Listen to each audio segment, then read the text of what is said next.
Hi mga ka-trips! So nakita nyo naman ang nangyari dito sa aming lugar dito sa Negros, most especially dito sa Northern Negros, kung saan tinamaan kami ng sunod-sunod na malalakas na baha. So ang mga video nakikita nyo, ito yung mga nangyari pagkatapos ng baha.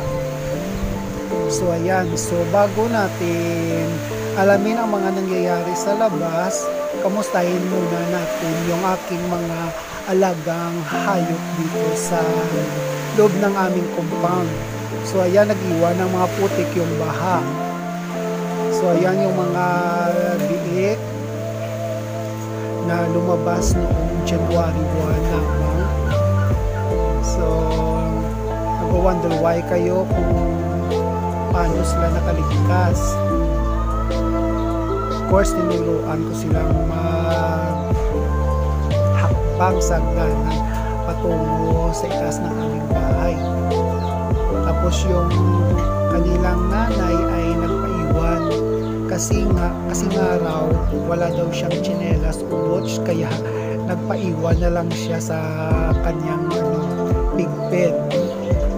So yan, so ligtas naman sila sa dalawang sunod-sunod ng baha.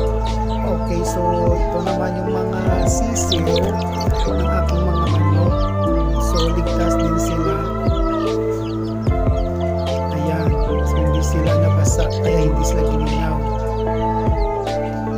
So kumustahin naman natin yung mga nangyari sa mga nangingitlog o ako. So ayan, tuloy pa rin yung kanilang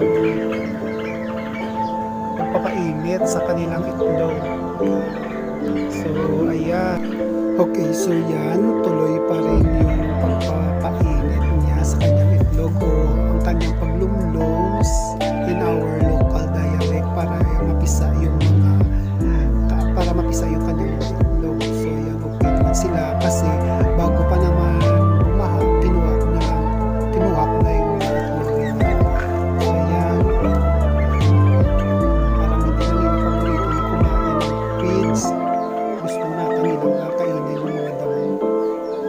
So ayan sila guys, perfect pa rin sila, 11 pa rin sila natira. Ayan. So ayan guys, kain lang sila ng kain. So salamat naman at walang may nangyaring masama sa kanila. Okay, so ayan, salamat naman at ligtas silang lahat. So ang next ko na review naman mga katrip ay yung mga nangyari naman sa labas. Okay?